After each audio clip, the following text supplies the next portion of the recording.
And welcome everybody to the Daily Space Weather Show. Happy Thanksgiving as we're coming at you on November 23rd here, seeing the uptick in sunspots likely to continue. Likely another sunspot region back there behind that northeastern limb. We'll talk about it and lots more here at the Smash News Network, least busted name in news. And let's zoom way in. These are wavelengths that we don't always show in composite form. That's actually 94, 304, and 171 angstroms. 94, 335, and 193 actually.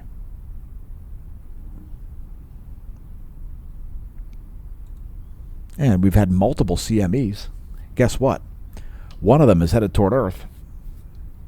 Expected to arrive late in the day on the 25th.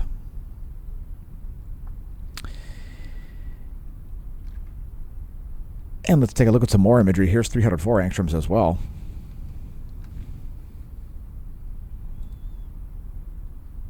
And this is depicting November 22nd and November 23rd to date. So again, we had multiple CMEs. That's coronal mass ejections, when mainly hydrogen comes blasting out of the sun's atmosphere like it did right there. And at least 3 to cover on today's Daily Space Weather Show.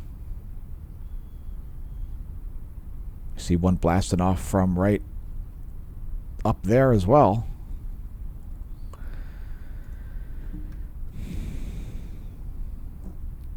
And it's exciting times as we watch the solar uptick continue.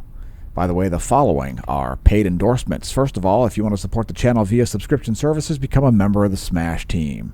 Thanks to the Smash Team, the Smash News Network is brought to you in part by the contributions of the Gold and Silver Smash Team members. So thanks again to them, increasing the probability these videos will continue to exist, remain publicly visible, and free for all to view. SmashoMash.com/Smash Team. Additional content right there. It's our custom paywall. Another paid endorsement is, today's featured product is, the Fauci Face of Evil bath mat. Yes, you gotta love it. Come out of the shower and put your feet on the face of evil every day. Yes. Tony Fauci, fraudster, face of evil. Put your clean feet on one of the least favorite faces in the past, I don't know, what, 20 years, 50 years? Let us know in the comments. But don't limit yourself just to bath mats, and by the way, save 20% on the bath mats. Comes in 2 different convenient sizes for you there. Put your slippers right on the face of Fauci. But again, don't limit yourself. The face of evil, it's so arrogant it must always advertise itself. It just gets right up there in people's faces, and the most delusional cultists of all just keep following it, even though it identifies itself to them in complete plain sight. So yeah, that's today's featured product. We give thanks for the ability to recognize the face of evil when it just is on the news every night, having news conferences with Andrew Cuomo and other extremely well-trusted faces. Fauci Face of Evil, tonight's featured product. Another paid endorsement is our spaceware collection. You know, you can survive practically any environment if you have the right gear. So why not pick up some spaceware from Amazon.com/shop/Smashomash. Get your Eclipse shades. You don't have Eclipse shades yet? Well, we've got lots of different types. Multi-packs, the plastic ones, the cheap paper ones. Equip your cameras with solar filters by buying the paper ones and sticking them to things. I don't know. Lots of different types of spaceware there. Big savings on the radiation reflecting hat I see as well. The radiation reflecting bucket hat there, only $11.99. It's a Black Friday deal, folks. Yes, it's not tin foil. It's much more comfy. Another paid endorsement is the Hemp Lucid shop, so don't forget to do your shopping over there, and when you're on checkout, type in the promo code SMASHOMASH10. Yeah, SMASHOMASH10. Unless you want to pay full price. If you want to save as many percent, put in the promo code SMASHOMASH10. Or you could even shop via the links below this description. Below this video in the description, I ought to say. That's what's going on. SMASHOMASH10 is the promo code. And you can find all those links on the homepage at SmashoMash.com. SmashoMash.com, the official homepage of the Smash News Network, least busted name in news. And welcome to the Neo-Renaissance. We created a massive web ring to benefit people like you. We saw the writing on the wall all the way back in 2019. Launched in February of 2019, and let's get back to some more stuff. And before we get to volcanoes, actually, let's just go straight to volcanoes. So first of all, on the Reykjanes Ridge, they have revised the warning zone a little bit to the southeast of where it was.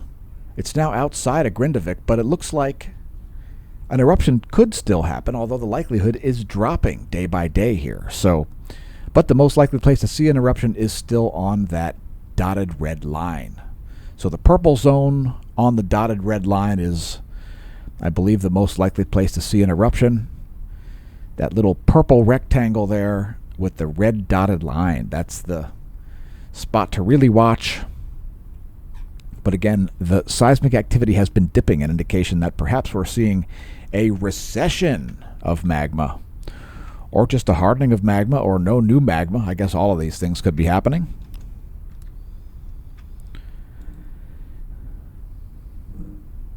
Again, a slight revisement of the hazard map there at Reykjanes.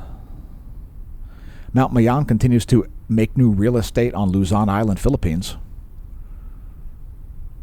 Near constant emissions and ash coming from Mount Mayon. Semeru producing a 14,000-foot ash plume as it explodes over East Java, Indonesia. Flight level 140. Flight level 230. Over central Mexico from Popocatépetl. Fuego in Guatemala exploding. Flight level 150. Flight level 220 over Colombia. It's Nevado del Ruiz to blame. Sangay exploding. 19,000-foot ash plume over Ecuador from it. Revenador exploding. Flight level 150. 15,000-foot ash plume from it. And Sabancaya continues to explode in Peru. It's a flight level 240. Please do not pole vault the caldera. 24,000-foot plume of volcanic ash over Peru. As far as seismic activity goes, no major quakes over the past 24 hours. There are the past 90 days, and these are the quakes in the past 24 hours of a 5 or greater magnitude, and not too many there. One at the Afghanistan-Tajikistan border, that 5.2 occurred at 10:01 Universal Time this morning. Turkey had a 5.3. That was at 14:46. And then less than an hour later, a 5.3 at Chile. Tonga had a 5.0 at 20:07 this evening, and that is the end of the quake report. Here's nearly 48 hours of SDO 171 Angstrom's goodness. And again, it looks like there is another new sunspot about to rise over the northeastern limb.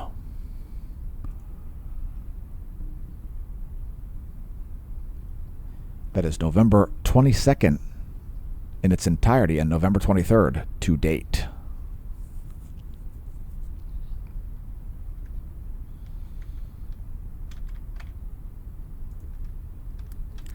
Next, moving to the radio flux, which is now at 194 solar flux units. 194, the new radio flux number. There it is in 1-year format. Solon.info needs to update that. Sunspot number is also nearly up to 190. I think it's at 189, actually, at the moment. Radio flux 194, folks. So that's the 1 year. This black line is the radio flux. The red line is the sunspot number. Space Weather Enthusiast Dashboard, expecting some geomagnetic unrest late in the day on the 25th because of a CME impact. And we haven't talked about it yet, but yeah, it's on the way. We'll tell you about it here momentarily. It was happening as we premiered last night's video. So here's the Enlil spiral from NOAA. So the NOAA Enlil spiral. There you go. Looks pretty minor. It actually looks like it's going to arrive more like, late in the day on the 25th. Late in the day on the 25th. A minor CME impact. We would tend to agree. NASA has not modeled this at all, so let's skip that model entirely because it doesn't include any new updates. It's quite old. From the 9th. Anyway, here's Earth's magnetic moment from space for the past 4 hours, and things have calmed down. Geomagnetic unrest has ceased. We've got very likely homogeneous pressure around the planet right now, which is what that's depicting, magnetohydrodynamic pressure, to about 12 Earth diameters. Our geospace magnetosphere movie for the past 4 hours. Here's our ground magnetic perturbations map, looking calm as well. Calm conditions, a lot less aurora to be seen. And if you've got auroral imagery to share, do it on x.com/smashomash, the platform normally known as Twitter. Normally and formerly. KP index is currently at 0.66. 0.6666666666. Rounded to 0.67. 0.bar6, you could say, if you're a mathematician. That's the planetary K index. And next move into real-time solar wind here. Let's skip the ACE, because once again it has missing data here just a few hours ago. Let's switch to the Discover. And there's a Discover. About 4.3 protons per cubic centimeter for the solar wind density here. Solar wind speed declining over the past 24 hours, now down just to about 418 kilometers per second. There are our GOES magnetometers, and you can expect those to look smooth for a couple days here as we don't have any major space weather showing up. And next, our top view ecliptic plane field plot.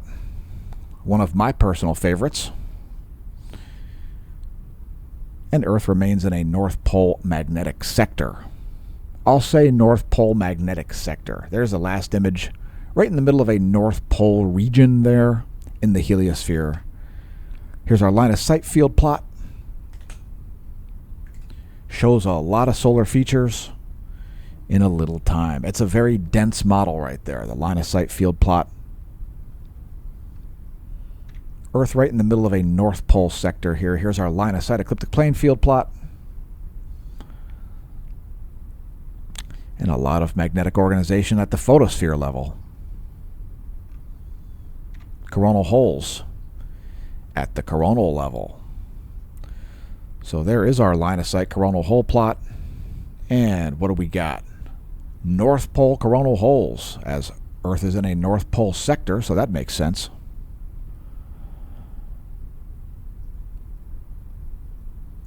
And there's our last image. And next we'll switch to 211 angstroms. Yes. Fantastic at showing coronal holes. There is November 22nd and 23rd to date from SDO's Browse Data feature. Multiple CMEs in there also. At least 3 significant ones. Great view of coronal holes. Expect an uptick in space weather in about 3 days from that also. So we're going to have multiple space weather events here showing up once again around the same time. So that'll start out with a density spike, followed by a density increase, and then a velocity spike that could last for a day or two. Coronal holes. Good times. Next, moving to sunspots, which again are at approximately 190. That might even beat 189, 190, something like that. That's from Rob, the Royal Observatory of Belgium. Here's our flare probability monitor and scoreboard. And we can just start to see this new sunspot, likely a sunspot, rising over the northeastern limb. And look at the likelihood of large solar flares there. 61% for an X-class flare at the most recent update. So sunspot 3492 definitely showing some magnetic shear. There's your most likely place for a large solar flare. There's also a high likelihood back here. So that is what's going on. Next, sunspots from SDO. And we're still looking at the same time frame here. Yesterday plus today. And that is what nearly 200 sunspots looks like.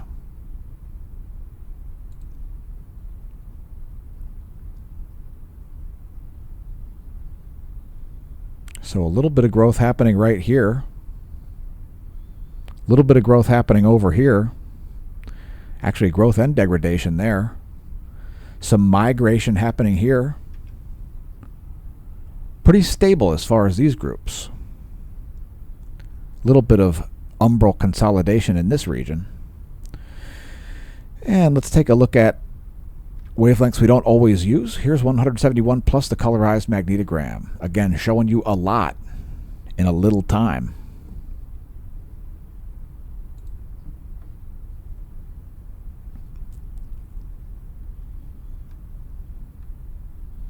And next we'll look at energetic particles, solar flares. Again, the likelihood very high for both proton events and large solar flares. We just showed you the likelihood of an X-class solar flare greater than 50% there, according to the flare probability monitor. Proton flux here remaining flatline for an extended period, folks. We only had a tiny little spike in the proton flux in the past couple of weeks. Flatline for the GOES proton flux. GOES X-ray flux here remains at about a C2 or 3 background level. And this dip you see right here, that's actually an eclipse. That is the moon getting involved in the blocking of the GOES. So that didn't just drop down by itself. That is the moon causing a reduction in X-rays there. You can expect to see that persist for a few days, by the way.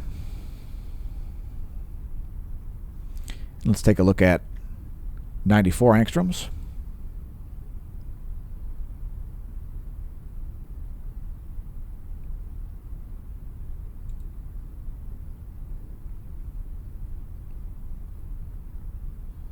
Love the SDO browse data feature, and we're going to show you why here a little bit later. Before we do that, 131 angstroms.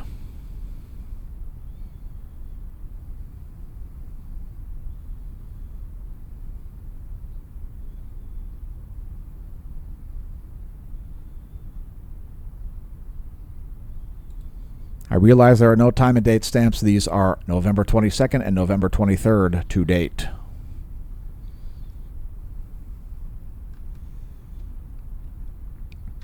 Anyway, let's take a brief look at a star chart here before we look at CMEs. There's another one headed Earth's way. But here is a star chart for you from skyandtelescope.org. If you're up around dusk, you may see Jupiter and the moon if you've got clear skies. The Saturn will be higher up on the ecliptic. Yeah, the Jupiter and moon are both up there. Next, your solar system forecast. Here's where things are today. ThePlanetsToday.com, by the way, is where we're getting the data from.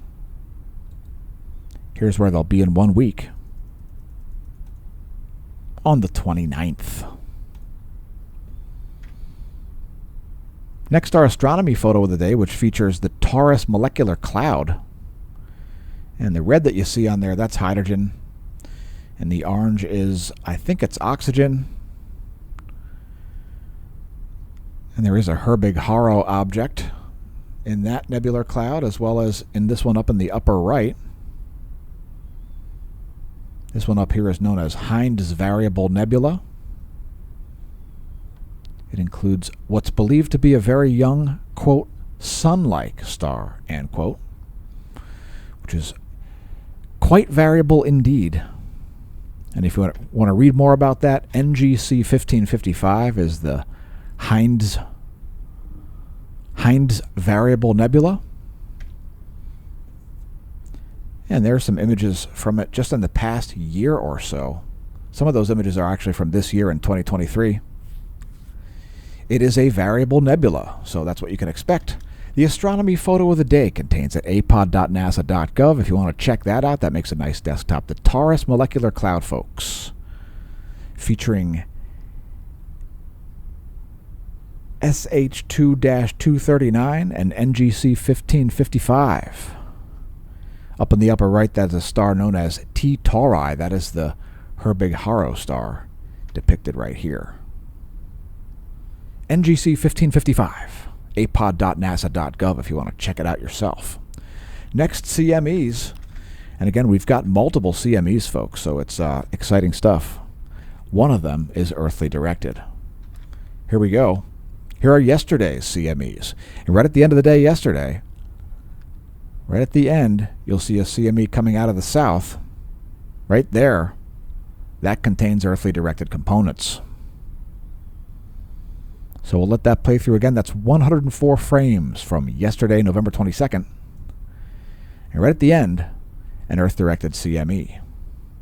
So here are an additional 69 frames from today. You can see the aftermath of that CME right at the beginning. And it is on the way. So late in the day on the 25th, CME impact expected. Could see as high as a KP6, maybe a KP6.33 from that, but it looks pretty diffuse. I tend to agree with NOAA that it's not going to be an extreme impact. It's looking not very dense, but a little on the high speed side, I think. So anyway, here's C2 and C3, and we'll get in a little bit closer here. Here's a little better view. Starting off with that one from early this morning, late yesterday.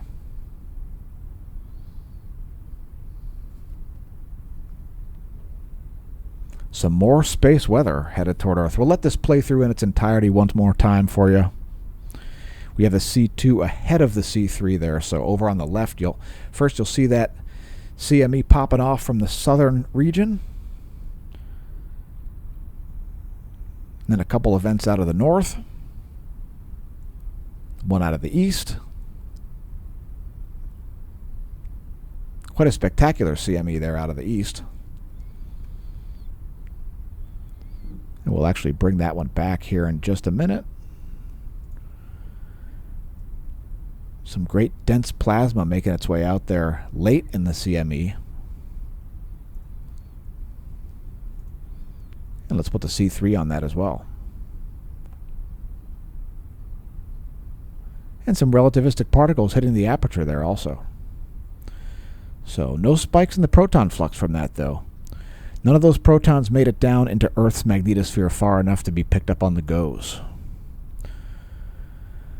So anyway, there are some CMEs. We'll also look at it from Stereo A's perspective. That is Stereo A's location. And there's a Stereo A coronagraph on the left, difference imagery on the right.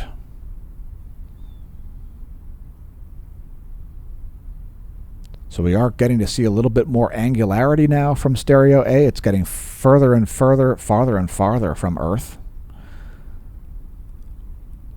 Further your education and use the correct words. It's getting farther from Earth as it furthers its journey.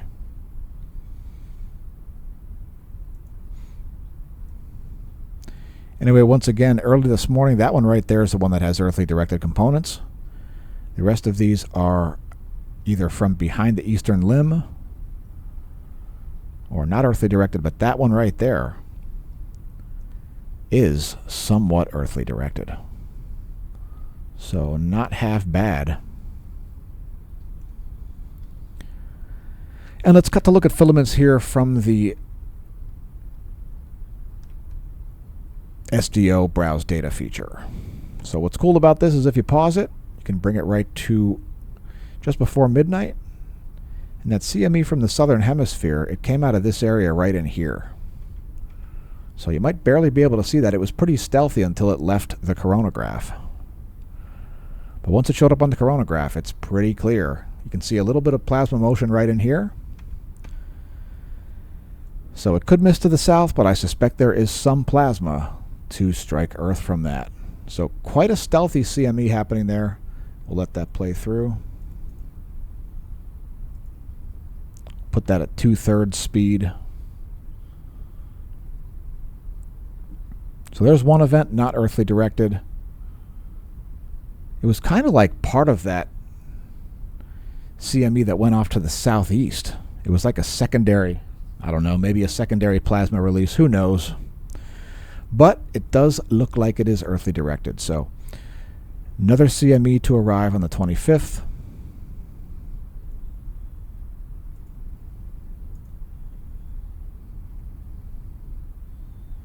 (193 angstroms) is quite good at showing plasma filaments. Speaking of filaments, here's Cerro Tololo, Chile's ground-based hydrogen alpha telescope. Great view there of filaments. And this one up here certainly could use a name. I've got ideas. I've got ideas about that one, folks.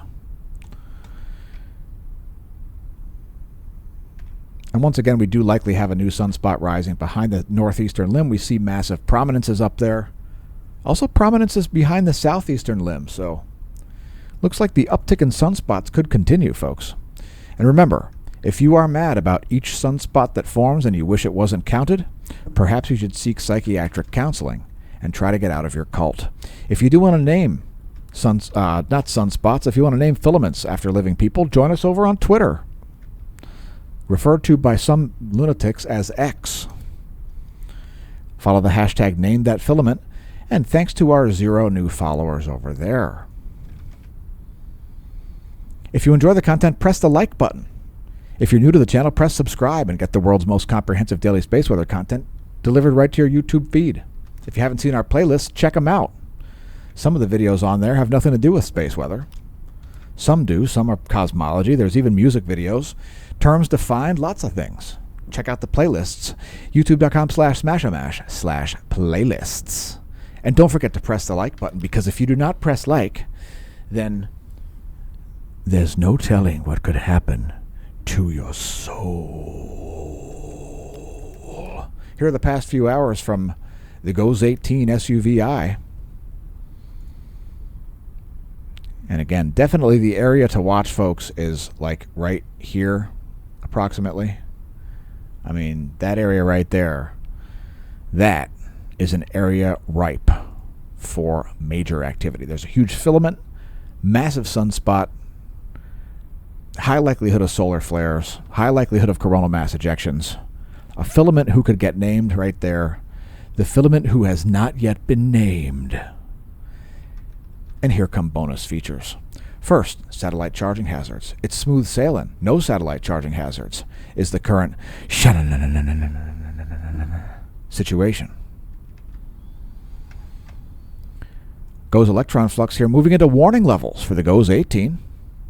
GOES 16 remaining below warning levels. Okay? It's just past noontime local time for the GOES 18. So it might drop back down as well. I would tend to think it would. Next, the 1 year graph. There you go. That's the last 1 year of relativistic electrons. And there's the forecast model. NOAA is expecting an uptick, and I would tend to agree. So higher levels likely tomorrow for the electron flux. It's measured at the F layer of the ionosphere, if you're wondering, at about 300 kilometers of altitude. Tens of thousands of miles lower than the GOES 16 and GOES 18. And here's the vibrational frequency of the layer where it is measured, the F layer. And it's looking quite normal.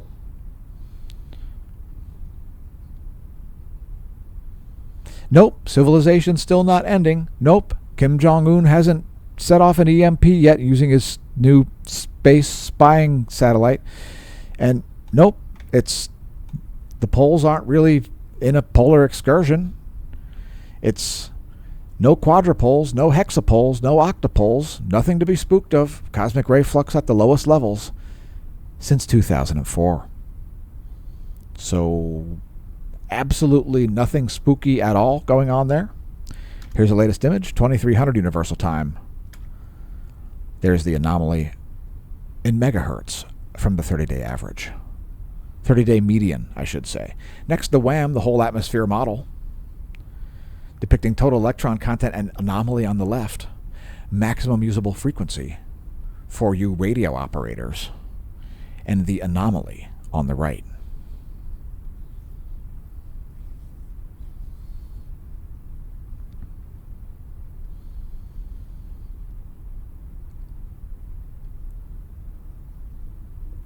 You see if you're new to space weather, your GPS satellite is at about 12,500 miles of altitude. And space weather can affect your GPS satellite. Free electrons can refract the signal. And here is your total electron content forecast.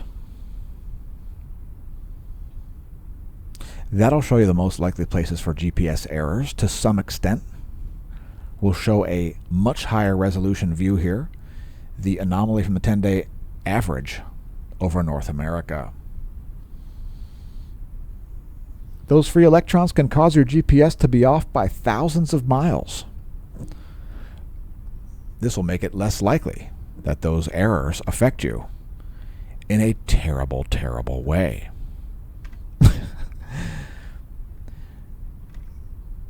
Next, the latest high-res images of El Sol, the closest star.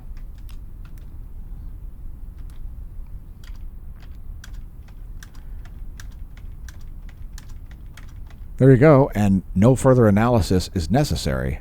That's what 190 sunspots look like. Oh, and yeah, there is another sunspot likely rising right up there in the northeast. No umbra yet visible, but it's coming. It's coming. And again, if you're mad about each sunspot that forms or rises, please seek psychiatric help. And we hope that you're able to find a way out of your life that's spiraling out of control that's caused you to join a cult. Next, sea surface temperature anomalies. There's the North Atlantic. Surface winds and sea surface temperature anomalies. There's the Arctic. Surface winds and sea surface temperature anomalies is what we're showing. There's the full Atlantic Ocean. How about the Indian Ocean? There you have it. There's the Southern Ocean.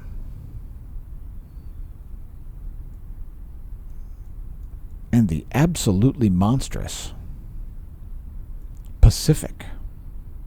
Look at the equatorial warm water. That water right there is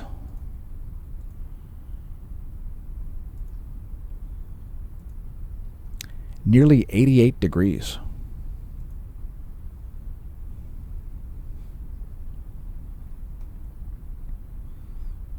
Anyway, here's our regularly scheduled meteorology segment, starting with the surface winds for all you eastern folk. There you go. There's the eastern world's surface wind scenario. Here are your jet streams. Jet streams of the central world. And your surface winds. Number one, I order you to view the jet streams of the Western world. Engage. And blasting right along. It's clouds and fog over the Americas, and every night the sun goes down and Brazil clouds up. What's up with that? That's multiple nights in a row here for a solid week. And we got some lows in the Atlantic Ocean. Here's a little closer view of one of those lows. The one that just rode up the east coast and then re-intensified, causing a bunch of low clouds to form in its wake. Suddenly clouding up there, becoming gloomy and dreary in between Cape Cod and that new low. Moving up on its way up toward Norway, it looks like. Gonna skim past Newfoundland and keep on going. Anyway, here's our current snow situation And check it out. We've got snow lying in Mexico right now, folks. Snow in Mexico. We forecasted that a couple of days ago. That is our snow depth map from windy.com. Did you know you can download a free app from windy.com? Don't say I didn't tell you. Next, weather.gov. And lots of winter storm warnings here. Most of Wyoming. In the pink, the winter storm warning. Dag, there's the key. If your location's lit, head to the National Weather Service homepage, weather.gov. And it's time for forecasts. Tropical Tidbits is the provider. The Smash News Network least busted name in news is the decider of which forecast to show. That's 72-hour GFS pressure and precipitation.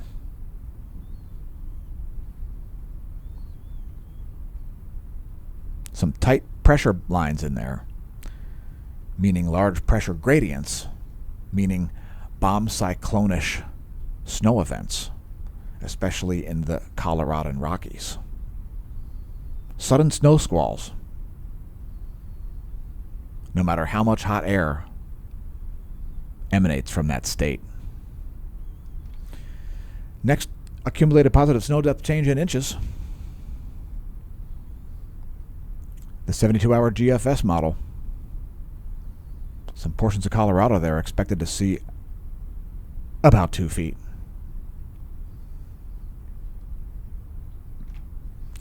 Last but not least, temperature anomaly. And that snow will be accompanied by a bunch of cold temperatures. Temperatures to drop in the central Rockies. That's GFS 72-hour total nothing. Temperature anomaly forecast in degrees Celsius. And there's lightning. Once again, lightning kicking up there over Brazil as the sun sets. Temperature drops, clouds form, and kablooey. Static electricity creates discharges. Next, a real-time lightning map. And we did have some lightning around Malta.